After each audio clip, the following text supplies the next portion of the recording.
兄弟，捏粤语怎么说？好簡單啊，搣啊，搣人啊嘛。啊，捏就是搣，那撕呢？撕怎么说？搣。复讀機啊？唔係啊，咁撕嘅粵語的確係搣啊，搣開個包裝紙啊嘛，行吧？那包呢？包橘子皮的包，搣。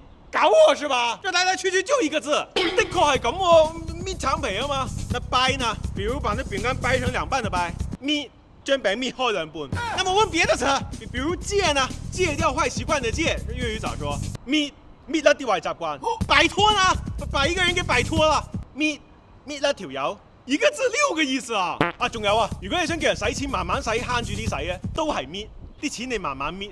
7個意思啊！那我還真不信了。你給我照過去。他一邊掐自己，一邊包橘子吃，撕開餅乾包裝掰1半吃，只為戒掉亂花錢習慣，擺脫月光族標籤，讓錢慢慢花。來，佢一路搣自己，一路搣橙食，搣開餅乾包裝搣1半食，只為搣甩亂使錢習慣，搣甩月光族標籤，啲錢慢慢搣。